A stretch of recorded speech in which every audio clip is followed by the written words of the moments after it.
कैसे हैं आप लोग? उम्मीद करता हूँ आप एकदम मज़े में होंगे और पढ़ाई भी कर रहे होंगे। तो लास्ट वीडियो का जो है लास्ट में मैंने आपसे कहा था कि एक पार्ट रह गया है, साइकोमोटर डोमेन का पार्ट रह गया था। उस पार्ट को आज मैं कंप्लीट करने के लिए आपके सामने यहाँ आ चुका हूँ और आज हम पढ़ेंगे psychomotor domain of Bloom taxonomy.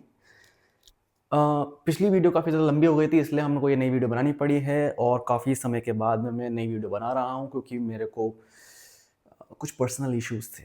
तो इस वजह से अब स्टार्ट करते हैं साइकोमोटर डोमेन। तो दोस्तों साइकोमोटर डोमेन जो है ब्लूम टैक्सोनॉमी का वो दिया गया था सिम्पसन नाम के एक साइकोलॉजिस्ट के द्वारा। जैसा कि आप जानते हैं, अगर नहीं जानते तो बता देता हूँ आपको, ब्लूम टैक्सोनॉमी केवल एक इंसान ने नहीं दी थी। ब्लूम का इस टैक्सोनॉमी के अंदर थोड़ा ज़्यादा योगदान था हम कह सकते हैं, और वो ऐसे पहले थे जिन्होंने सबसे पहले कॉग्निटिव डोमेन दिया था, जो कि एक महत्वपूर्ण पार्ट है इस ब्लूम्स टैक्सोनॉमी का। तो दैट्स वाई आई थिंक इस टैक्सोनॉमी का नाम ब्लूम्स टैक्सोनॉमी पड़ा, लेकिन इस टैक्सोनॉमी के अंदर काफ़ी सारे लोगों ने पार्टिसिपेट किया था और अपना कॉन्ट्रीब्यूशन दिया था। साइकोमोटर डोमेन का जो मेन कंट्रीब्यूशन जाता है वो सिम्पसन नाम के साइकोलॉजिस्ट को जाता है। इस साइकोमोटर डोमेन के अंदर हम पढ़ने वाले हैं about our movements, body movements, और जो हमारे फिजिकल एक्शंस होते हैं, जो हम कोई एक्टिविटी करते हैं, कोई भी स्किल सीखते हैं और उस स्किल को मास्टर करते हैं, वो प्रोसेस कैसे होता है वो हमें पता चलेगा psychomotor domain. Psycho means related with your mind, motor means movement. तो यहाँ पर हम बात करेंगे मनोगत्यात्मक डोमेन, मतलब मनोगत्यात्मक पक्ष की हम बात करने वाले हैं। हमारे व्यवहार का मनोगत्यात्मक पक्ष जो होता है उसकी हम बात करने वाले हैं। दोस्तों कोई भी एक्टिविटी जब आप सीखना शुरू करते हैं, फॉर एग्जांपल आपने बाइक चलाना सीखा होगा बचपन में, ठीक है, बाइक चलाना सीखा होगा या स्कूटी चलानी सीखी होगी, तो याद करो उन दिनों को जब आपने स्टार्ट किया था बाइक चलाना या स्कूटी चलाना। जब आप बहुत छोटे से थे तब आपको कुछ नहीं आता था, डर लगता था और बहुत एक्साइटमेंट भी थी, और हो सकता है आप में से बहुत सारे लोग गिरे भी हों स्टार्टिंग में। तो एक तो वो दिन था और एक दिन आज का है जब आपको बाइक चलाने के लिए बोला जाए तो आप आंख बंद करके भी चला लोगे, आंख बंद करके नहीं चलाओगे लेकिन एकदम कंफर्टेबली एक हाथ छोड़ करके, ठीक है। और आज ऐसी सिचुएशन है कि हम सोचते तो कुछ और रहते हैं और बाइक चलती रहती है और हम हमारे स्थान तक, हमारा जो डेस्टिनेशन है वहाँ तक पहुँच जाते हैं। इतना हमने मास्टर कर लिया है। तो बस हम इसी का एग्जाम्पल लेंगे कि आप जिस तरह से आपने बाइक चलाना सीखा, उसी बाइक चलाने वाले एग्जाम्पल को आज हम डिस्कस करेंगे और समझेंगे हर एक स्टेप को कि कैसे आप लेवल 1 से लेवल 6 तक पहुँचे, ठीक है। यही वो 6 स्टेप्स हैं जिनसे होकर गुजरना पड़ता है किसी भी स्किल को सीखने के लिए। तो आइए स्टार्ट करते हैं विद लेवल 1, इमिटेशन, ठीक है। एक चीज़ आपको बता दूं पहले से थोड़ा सा, आप भी जानते हैं अच्छे से कि जैसे हम नीचे से ऊपर बढ़ेंगे तो हम जब किसी एक्टिविटी को सीख रहे होते हैं तो स्टार्टिंग में हमारा ब्रेन फोकस काफ़ी ज़्यादा होता है उस एक्टिविटी पर, हम दिमाग काफ़ी ज़्यादा लगाते हैं, हम हर एक चीज़ का काफ़ी ज़्यादा ध्यान रखते हैं कि भाई किस तरीके से मूवमेंट करना है, क्या करना है। हमारा ध्यान काफ़ी ज़्यादा इस्तेमाल होता है लोअर स्टेप्स में, लेकिन जब हम टॉप पे पहुंच जाएंगे तो हमारा ब्रेन फोकस काफ़ी कम हो जाएगा, हर एक चीज़ ऑटोमेटिक हो जाएगी, मतलब पूरा जो मूवमेंट है वो ऑटोमेटिक हो जाएगा, क्योंकि हम उस स्किल को मास्टर कर लेंगे जब हम यहाँ पहुंच जाएंगे। अब बात करते हैं हमारे एग्जाम्पल की, बाइक चलाने वाला। जब आप छोटे थे, अब हम बात कर रहे हैं इमिटेशन की।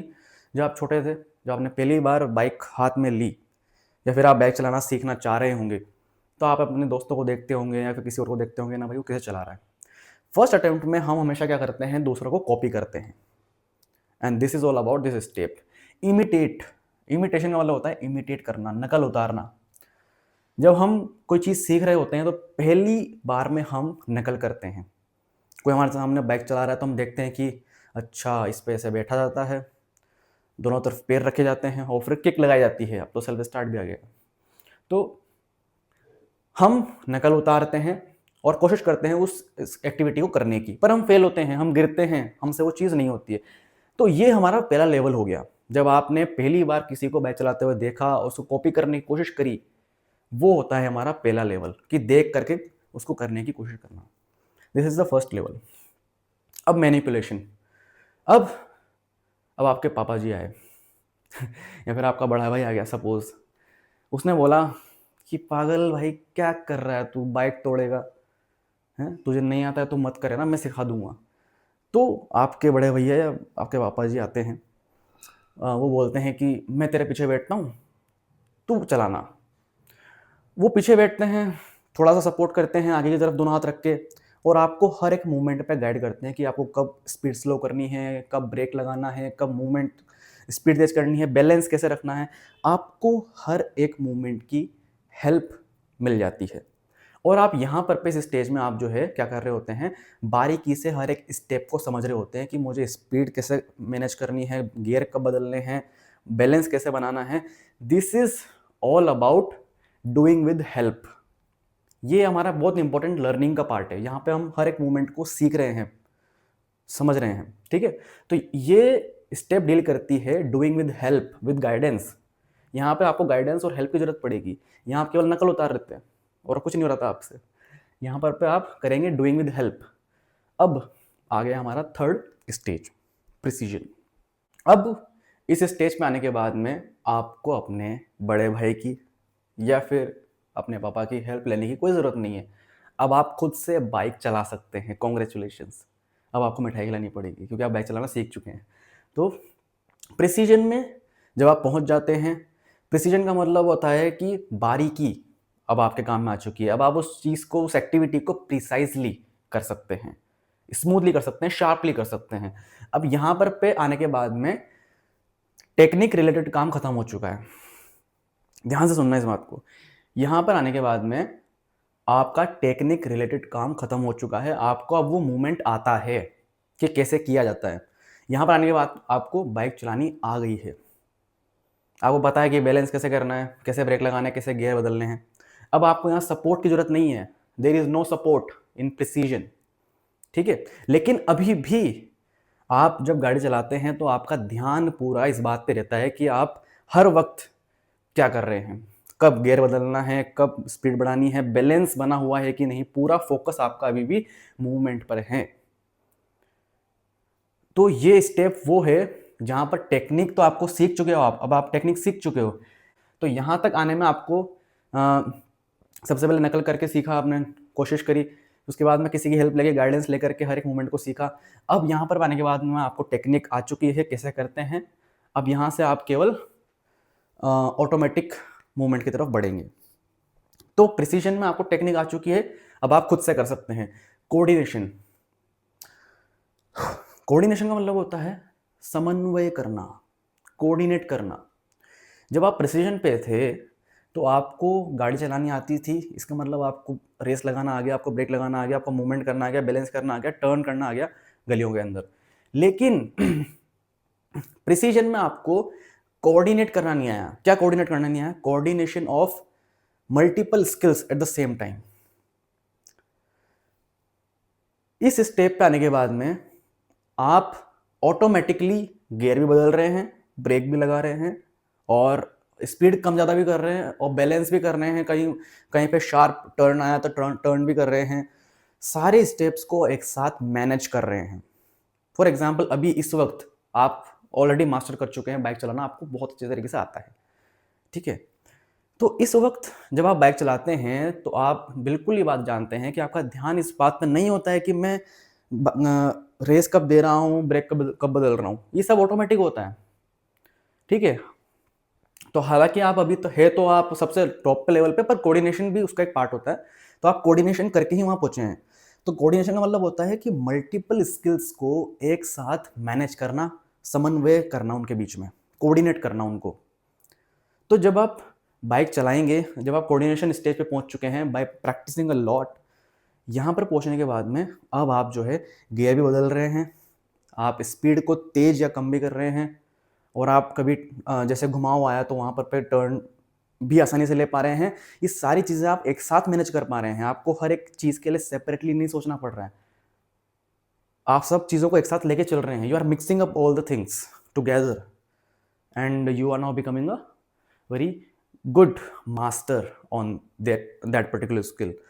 तो कोऑर्डिनेशन हमारा हो चुका है।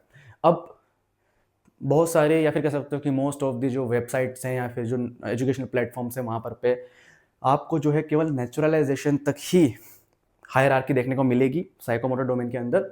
बट कुछ सोर्सेज हैं या कुछ ऐसे एजुकेशनल प्लेटफॉर्म्स हैं जहाँ पर पे हैबिट फॉर्मेशन भी दिया गया है। तो अब बात कर लेते हैं हैबिट फॉर्मेशन की, जो कि आखिरी लेवल है इस हायरार्की का।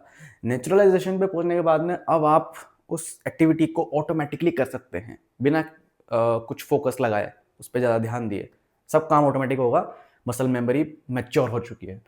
हैबिट फॉर्मेशन पे क्या है, हैबिट फॉर्मेशन में और इसमें बस इतना सा अंतर है, या फिर कह सकते हो कि नेग्लिजिबल है, कि तभी तो हैबिट फॉर्मेशन को जो है बहुत सारी जो वेबसाइट्स हैं हमारी या फिर जो एजुकेशनल प्लेटफॉर्म्स है वहाँ पर पे हैबिट फॉर्मेशन को बताया ही नहीं गया है, क्योंकि हैबिट फॉर्मेशन जो है वो नेचुरलाइजेशन के साथ में ही इंक्लूड कर लिया जाता है। लेकिन इसका मतलब आप इतना समझ लो बस कि हैबिट फॉर्मेशन का मतलब है कि अब वो एक्टिविटी आपकी हैबिट बन चुकी है, आपकी आदत बन चुकी है। जस्ट लाइक ब्रश करना आपकी आदत है, रोजाना एक पर्टिकुलर फिक्स टाइम पे लंच करने की आपकी आदत है। इसी प्रकार से जब आप फॉर एग्जांपल बाइक चलाना आप सीख गए हैं, नेचुरलाइजेशन हो चुका है, अब आपकी हैबिट ही पड़ गई है बाइक चलाने की। अब आप डेली एक बार तो बाइक के हाथ लगाएंगे। तो कहने का मतलब ये है कि अब वो एक्टिविटी आपकी आदत में आ चुकी है। आप आए दिन almost every day you do that activity, आपको वो चीज़ करनी ही करनी है एवरी डे। तो आपकी हैबिट बन जाती है वो चीज़, और जब आपकी हैबिट बन जाती है वो चीज़ तो आप हैबिट फॉर्मेशन पे पहुंच चुके हैं। तो ये हुई बात हमारे साइकोमोटर डोमेन की। मैं उम्मीद करता हूँ आपको समझ में आ गया होगा। अगर समझ में नहीं आया तो कमेंट्स में आप ज़रूर बता सकते हैं, मैं ज़रूर रिप्लाई करूँगा। और ये भी बताएं आप मुझे कि कैसा लग रहा है पढ़ाने का तरीका। तो मिलते हैं नेक्स्ट वीडियो के साथ एक इंटरेस्टिंग टॉपिक के साथ। तब तक के लिए पढ़ते रहिए और मुस्कुराते रहिए।